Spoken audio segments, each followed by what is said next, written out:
Well, hello, everyone, and welcome to Doing Business in Bentonville. My name is Andy Wilson, and I'm the Executive Director, and I am your host today. And I need to welcome my guest today, Michael Lebhar. Welcome to Doing Business in Bentonville. Thanks for having me. It's great to be back here. Man, it's great to man, you're looking good today. I love it, man. You look like you're from L.A. Oh, you are from L.A., are you? That's I'm right. represented. Yeah, I mean, you are looking good today, man. Thanks for stopping in. You know, I appreciate Michael's in Northwest Arkansas. He has a company here. We're going to talk much about that today. And he's here to visit his company. And we chatted a bit. And I said, hey, man, get in here. You're in Arkansas. You're in Northwest Arkansas. So, man, thanks for making time. Anytime. Yeah, this has to be like my second home. I love it. So. That's great.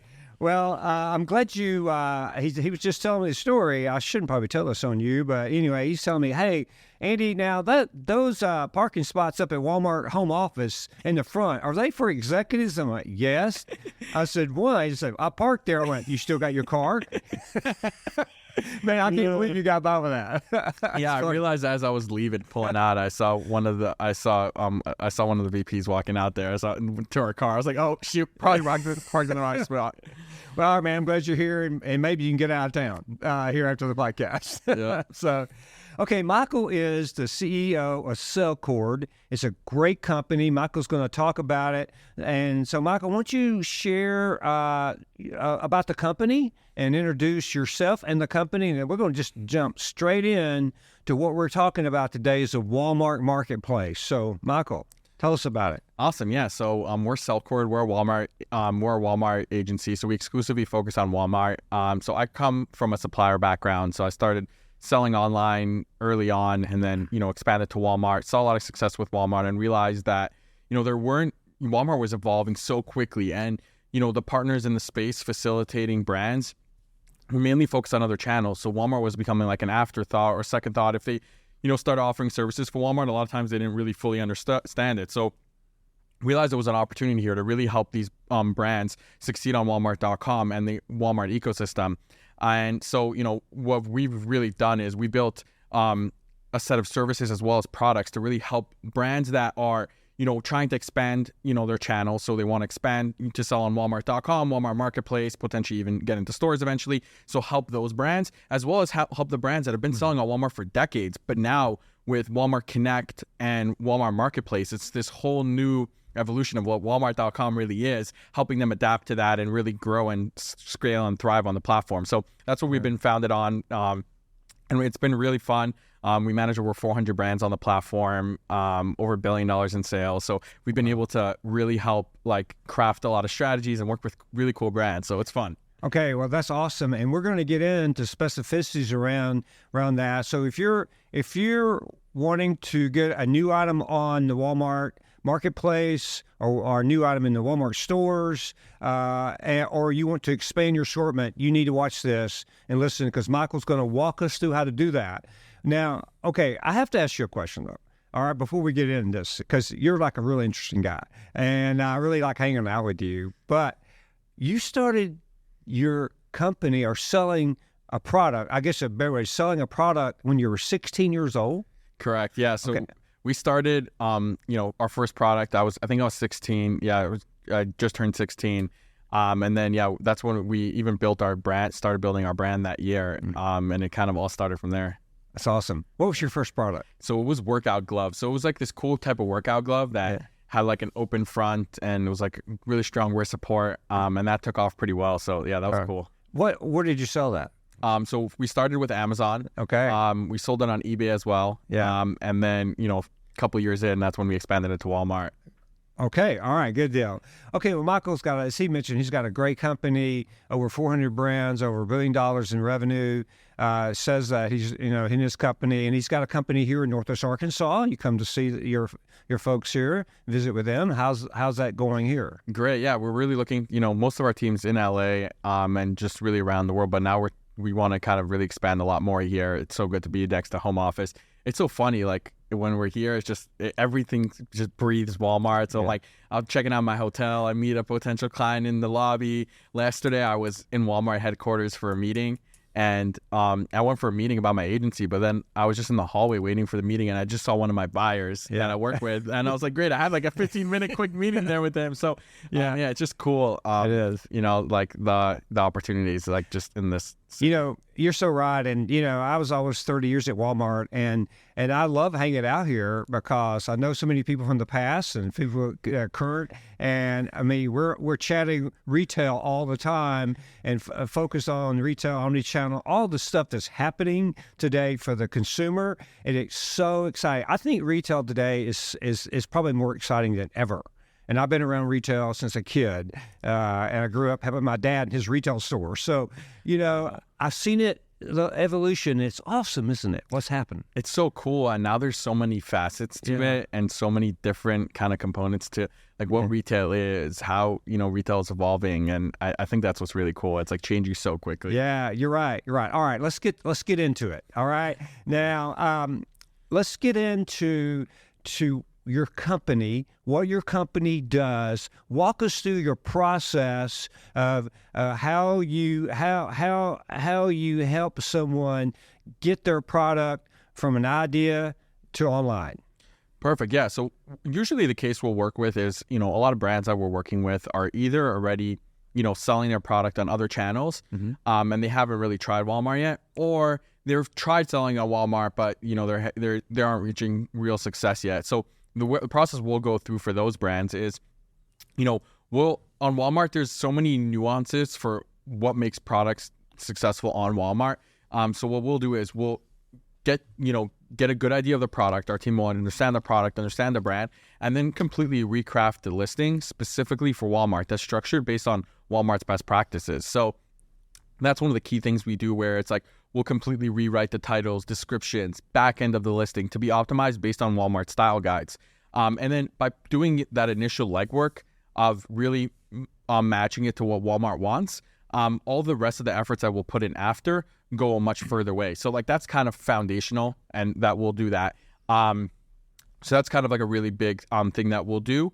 And then, also a lot of times with 1P suppliers, they're expanding to 3P, and they need a lot of item setups. And the item setup on 3P is it's similar to 1P, but it's different. And, these days, just because there's so much more competition, 1P suppliers used to be able to get away with like not having listings optimized so well, not including all the keywords.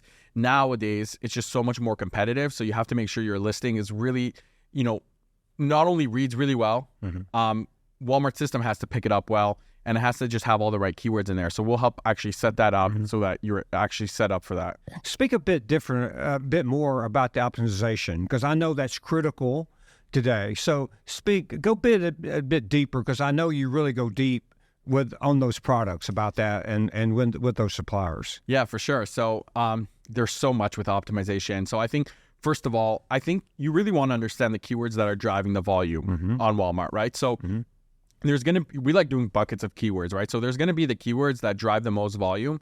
So let's take beds, for example, right? If you're selling a bunk bed, obviously, the main keywords are going to be bunk bed, and then you're going to have some other kind of, twin bunk bed, and you're going to have a few that are more kind of specific to the item. And then you're going to have very general ones. You want to group like the main largest keywords, right? From there, you also want to include some keywords that are a little bit more specific to your item, because those keywords you're going to convert much better for. So for example, if your bed's a certain size, so it's like let's say twin bunk bed, green twin bunk bed or whatever. So the thing is, on Amazon, a lot of those most specific keywords drive a lot of volume. On Walmart, it's not necessarily like that. So a lot of the very specific keywords don't drive a lot of volume. So you don't want to focus too much on there. You obviously want to include those ones because you're going to convert really high for those keywords. But you want to really put in the focus on those main keywords. Shoppers on Walmart, obviously there's less traffic on Walmart than there is on Amazon. So in general, the keywords have less volume. So you want to, but some of the keywords just still have tremendous volume. So you just want to focus on the ones that bring a ton of volume. And also just shoppers on Walmart, from our experience, they don't search as in detail as they do on Amazon. So when they search for items on Amazon, they a lot of times write out a lot of the details of what they're looking for. On Walmart, a lot of times they search shorter keywords. So because of that, you're going to want to really understand the keywords you're going after. Once you have that list, now you could properly craft your listing with the right ideation of like, these are the keywords we want to include. Because on Walmart, your title should be much shorter than it is on Amazon. So you have way less space to include all these keywords you want. You have to really decide the keywords are going to drive the volume and make sure you include those in your title, because the keywords in the title are going to hold the most weight.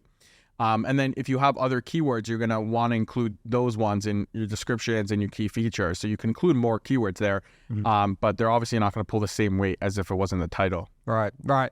Okay. And you help them, you help that supplier with all the keywords and navigate that and make your suggestions on exactly what on Walmart, exactly what will help them drive that business.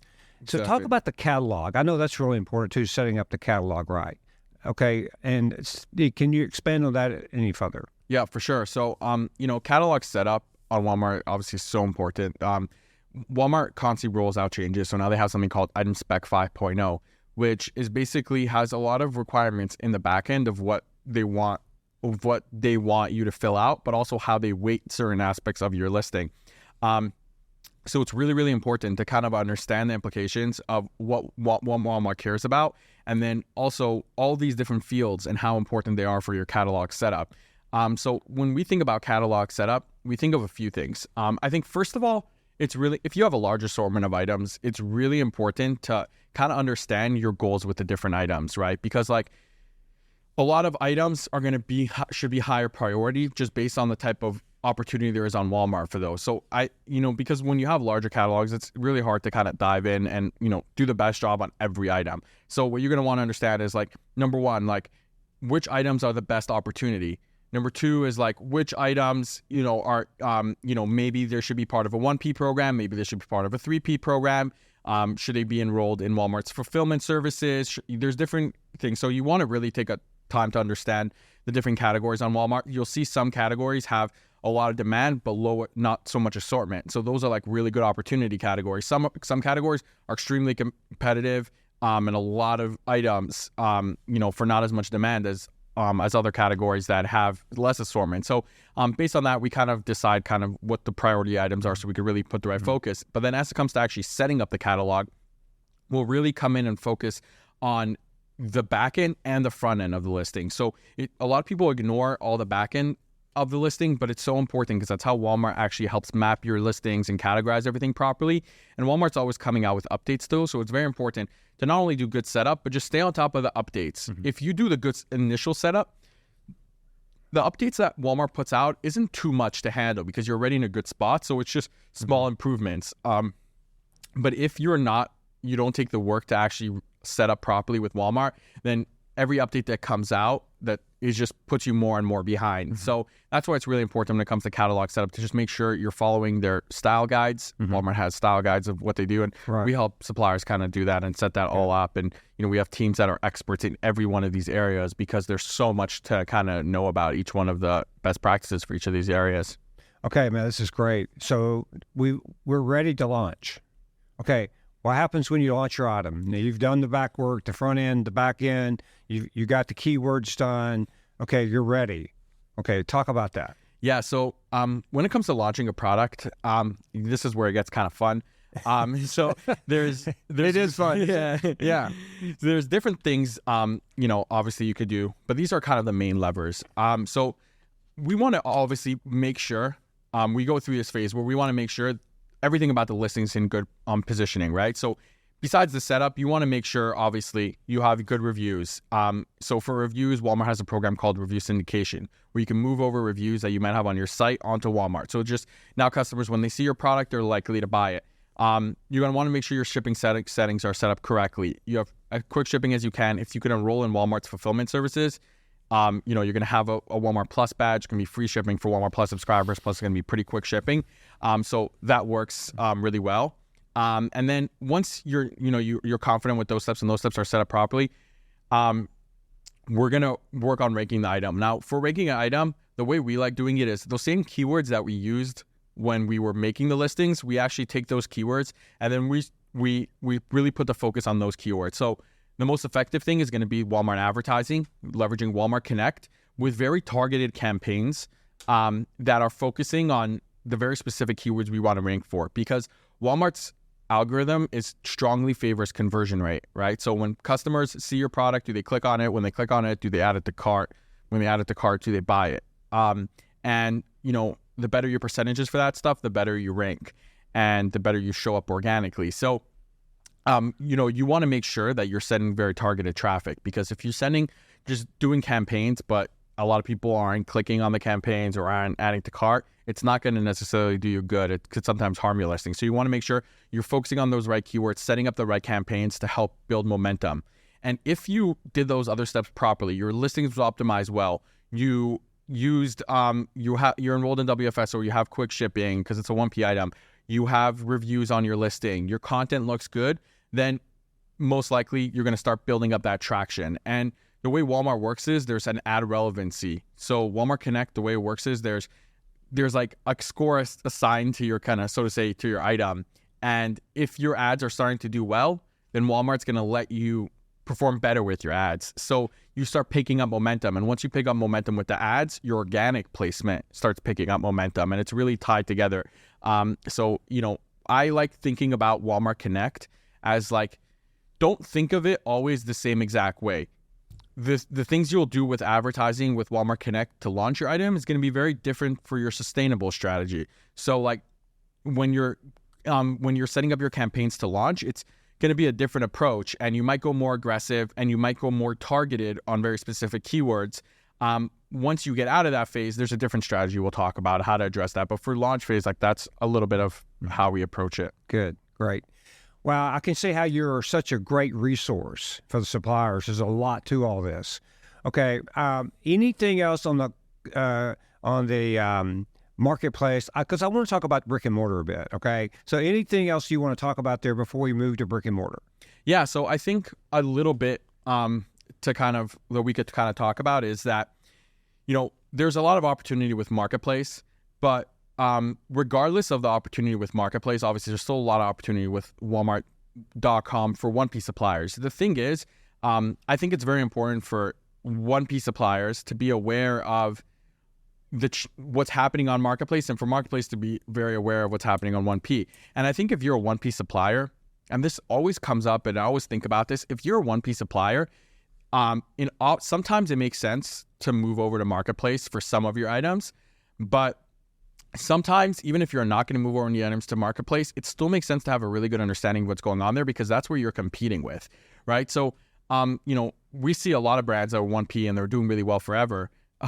They're now having some challenges because, first of all, when you search any keyword, the first row, you don't even see organic placements until you start scrolling. So it doesn't matter if you have the top item, nobody's seeing that item. They're just seeing sponsor placement. So there's a certain amount of customers that don't scroll past and just discover initial results on Walmart Connect. Then now you're completely missing out on those customers. So number one, like, how are you addressing Walmart Connect? Even if you're a top items, and how are you addressing it in a sustainable way? Like, again, you still want to be profitable, so you're not going to just throw away money but with advertising. But there's a lot of opportunity where if you're structured correctly, you could add a lot of incremental sales and protect your share of voice and still do it profitably. It just has to be structured the right way. It's very easy to lose money with advertising, but if you structure it correctly, you could make a lot with it. And I think it's coming to a point where it's not like a nice to have. It's that you're going to slowly lose more and more of your share of the shelf if you don't invest in those. Because now what's happening is customers looking for, let's say, a folding table as an example. They used to find just the number one folding table would show on the top. Now there's a sponsored brand on banner that you see.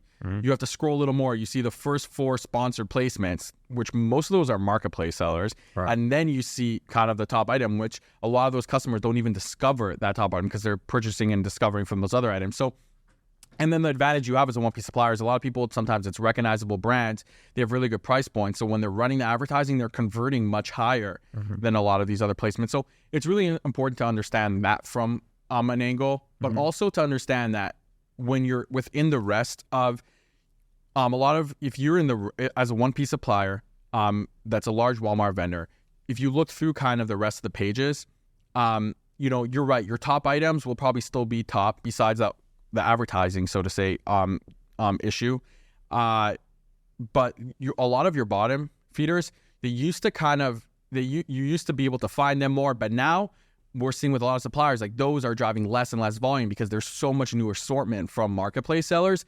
So I think it's really important that as a 1P supplier, either you have a really strong approach for those the bottom half of your catalog and what you're going to do to make sure you keep relevance there, or consider a strategy that leverages marketplace for those items. And that's a lot of times, because the reason why you might consider marketplace for those items is with marketplace you have a lot more levers to pull. You could pull them a lot quicker. There's a lot of things you could do with promotions. So it's crazy. We had this one client over Black Friday. They had a brand new item with marketplace. It was doing like $10,000 the month before. And on Black Friday, Cyber Monday, throughout that weekend, I think it did like 1.7 million in sales as a brand new marketplace item on .com. And with marketplace, there's a lot of leverage you could pull because they promote items on top pages, and marketplace has a lot more, so to say, power within the ecosystem now. So I think it's really important as a one-place supplier to decide, like, either some of your assortment makes sense there, and when deciding that, there's items that make sense, items that don't make sense. But if not, at least be aware, of that competition and how we could, how you could kind of address it. Now, do you help guide the suppliers through that whole process you just talked about? And give them advice on what they should do with those items and look at their sales history. You research all that, and that way you're able to offer them some great advice. Yes, is that how you do it? Yeah, right on the button. Like, that's the key of how I founded the company, where there's so many ad agencies and kind of different people in the space. For us, it's more about like being an extension of the team. I think if you're a successful supplier, there's a lot of things that you're doing right that are making you successful. Now, granted, there are these new challenges with .com and what that means, but our approach isn't like come in there, run some advertising, come in there, help with some things here and there. Our approach, or mess with things that you have that are working. You obviously have things that you're doing that are working if you're a successful supplier. Our approach is really understand your business, understand the pain points. We already know a lot of the current growth that's happening on the platform and the changes that are coming, and then figuring out where we could, once we understand your goals, how you could leverage the different Walmart programs and different Walmart levers to pull where it makes sense. So I was just on site at a client meeting yesterday, and that's really what we dove into. It's like, yeah, like for them, they're a 1P supplier. There's some advantages with marketplace for certain items, and we're figuring out like which items does it make sense to do that for, how they leverage Walmart Connect. How does that make sense? Which lever should we pull? And for different collections of theirs, they have different strategies and different goals they want to hit. So that's a lot of what we go through when we work with our clients. It's a lot about really understanding that and figuring that out, and that's where it gets fun, because it's like you're able to add real value that way. Right, and you're able to measure that and create success and grow business and gain market share, all of that. Yep. Well, I love that, Michael. I can tell you're very passionate about what you do, and I can tell you have a great company. Now, I know as the CEO, it sounds like you still get very involved in the details. Yeah, so I used to not be as involved. I used to be more like higher level involved in like some partnerships and business development stuff. And then really over the past, I would say like year, I really decided to kind of dive. I felt like I was losing some of the touch. Okay. And I feel like that's what made us unique, where, and I feel like the way we'd be able to like, motivate some of the team, but also understand the different key elements and build out the most successful processes, and is by really having a really good handhold on what's going on within the marketplace. And it's just fun. I enjoy doing it. I enjoy growing brands, working with cool brands, learning, meeting cool people. So our whole team is really hands-on. Really, all our leadership like really understands in their daily, understanding the key differences, making changes, understanding, what things are happening, connecting with Walmart constantly. Like, that's a big part of how we operate. That brings me back to my days at Walmart. One of the things that I was in operations for my first half of the career before I went into the people division, human resource, but I still loved being a merchant. I love walking the stores, and I still do it today. I still walk the stores today. I sometimes I take friends or I take some business associates with me, and we walk the aisles. We talk to customers. We listen to our customers. We listen to the associates. Now, and it sounds like you're doing the same thing, but probably not walking the store physically, but virtually you are walking the stores, aren't you? Listening to your clients and customers. Is that correct? Yeah, and even Walmart.com. Like, I'm on the app every day, seeing different categories, clicking on different listings, seeing what goes on. I love going. I live in LA, so we don't have as many Walmarts. I'm like, when I'm here, I always walk the store because it's so much easier. But yeah, I love doing that. Just understanding like the assortment. I love also like when I'm in stores, like thinking about like, hey, why did Walmart choose these products? Like, I sometimes I stand and I just watch customers what they pick, and sometimes I'll go over them and ask them like, why do you pick that item and things like that. Well, you're staying close to your customer, or your clients. You're staying close to the merchandise, and I can tell why you're successful because you're so enthusiastic about it. You're right. So one of the things, if our guest is wondering, okay, what company should I choose? Well, okay, you heard it from a guy that's very involved in the business, hands on, meets with you, talks with his team, listens. That's exactly success. That's how you create success, Michael. And Hopefully. You've done that. You've done that with over 400 plus brands, $1 billion in revenue, and I think you're just getting started. That's what it sounds like to me. Yeah, that's what I always say to my team. It's like, I feel like what we've built is just like a start of an indication that what we have is working, but there's so much to uncover. And Walmart's just so into the growth of marketplace and what that means, and we just saw that with the obviously the show that they did this past year. Hey, talk about that. You were in Las Vegas, right? Correct. At the show. Give us some thoughts on that, because I had some friends that were there, and they gave me some thoughts on it. But yeah, it was awesome.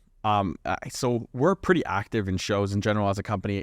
That's where we do most of our marketing because we like getting to meet people face to face. So at shows in general, so usually we're at like e-commerce trade shows, and that's where we meet people, and they're not as enthusiastic to talk about Walmart. It's usually a side thought, so we have to kind of like push it on. So being at a show, and we were one of the sponsors where that's all people were talking about, was really, really cool. So that was, first of all, you saw the people there were just enthusiastic about it. You saw growth, that like people just starting on the marketplace, and some like crazy, tremendous growth. And I obviously knew the potential of Walmart, but it just even gave me more like reassurance, and just like just blew my mind of how some success that people are having that are really taking it seriously. So that was really cool. But I think the coolest thing was just Walmart, like just like their involvement, their like how humble kind of the leadership is, and how they really value like the marketplace community. The solution providers within that community are supporting it. The C-suite just really walked around, talked to us. I got to meet Doug, which was really cool. The current CEO of Walmart. So that was awesome. And just a lot of the leadership there. You just saw how committed they are to investing in this, which was really great to see. They all spoke really well. I got to interview the vice president of WFS, Jure Buckley Cox, which was really interesting. And there was so much that they were investing from their side to make this really happen. So that was awesome. I loved it. Yeah, it was great. In fact, just a couple weeks ago, we had our Walmart alumni meeting, and there was a group of Walmart alumni there. And it was, first of all, I love going because I see a lot of my colleagues and friends that I worked with for a few years. And then, we get all the executives up front, and they spend time with us, and they listen to us, and they walk around, and we get just we sort of grew up together, and we just look at them as individuals. But one of the things that every time I go is what's most exciting is that we've not lost our way. It's still about the people. It's still about merchandising, and they are still traveling stores and listening and talking and trying to make the company better. And that's exactly what I heard from the show in Las Vegas. They were out walking around, listening, talking to all the people, and the people that were there that had their products on Marketplace and wanted to get their products on Marketplace. Yep, it's a screensaver on my phone. Well, I got two. I got one my wife and one Doug McMillan, so I can switch them back and forth, But well, I won't go there. Good luck with that one. Yeah. Okay, all right, we're going to wrap up, but it's always so great. One of the things, Michael, quickly on brick and mortar, and then we'll wrap. But on brick and mortar, any thoughts on that before we wrap? Yeah, so I have my own brand that actually got into stores. We started on Marketplace and then got into Walmart stores nationwide. It's called 2x4 in the OTC category, which is really, really hard, Department 40. And I think with, stores, obviously such a great opportunity.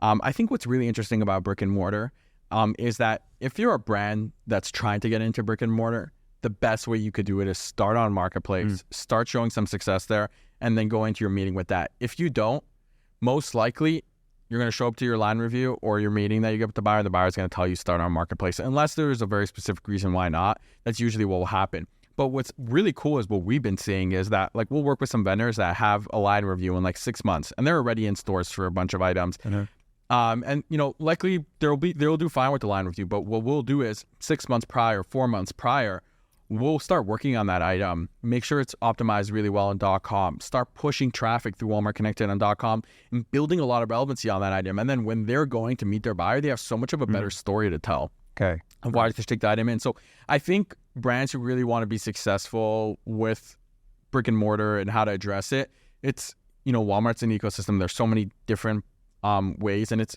a people company. Like, the relationships are so important, and showing that you're putting your foot forward within the relationship with the .com side of it, now they could take the next step with the brick and mortar side. Like, that's how a lot about we're approaching this. And I think, people should start thinking a little bit more from that lens. Good. Okay, great. Michael Lebhar, CEO of Sellcord, started at 16 years old, and you sound like you're just learning and growing. It's just beginning for you. Awesome. I wish you you and your company all the best. Okay. Awesome. Thanks for having us. Question. I know you hang out down in Northwest Arkansas every once in a while. Come see your team. I want you to come by the studio and let's chat. Let's do this when you come down on your visits, because I think there's going to be so much more in 2024 that we're going to need to talk about when it comes to all of this technology and online and e-commerce and all the stuff that's going Luminate, Walmart Connect, you name it. We have a lot to talk about. Yeah, just touching the surface. We are. I love discussing stuff. You're going to come back, right? Yeah, I'm going to be back. Okay, man. Well, thank you, my friend. Awesome. It's great. I'm enjoying getting to know you. By the way, this is our second episode. We have a first episode that you can go on LinkedIn and all of our social media platforms and watch. We're on Apple, Spotify, YouTube, and of course LinkedIn. Or you can go to our website, dbbnwa.com, and check us out. Check Michael out, okay? And because he's already up there on all that stuff. So, Michael, thank you again. Thank you for letting us share time with you. And thank you so much for all your viewership and you listening to us. And again, we're all on your smart speaker. So thank you very much, everyone. Goodbye.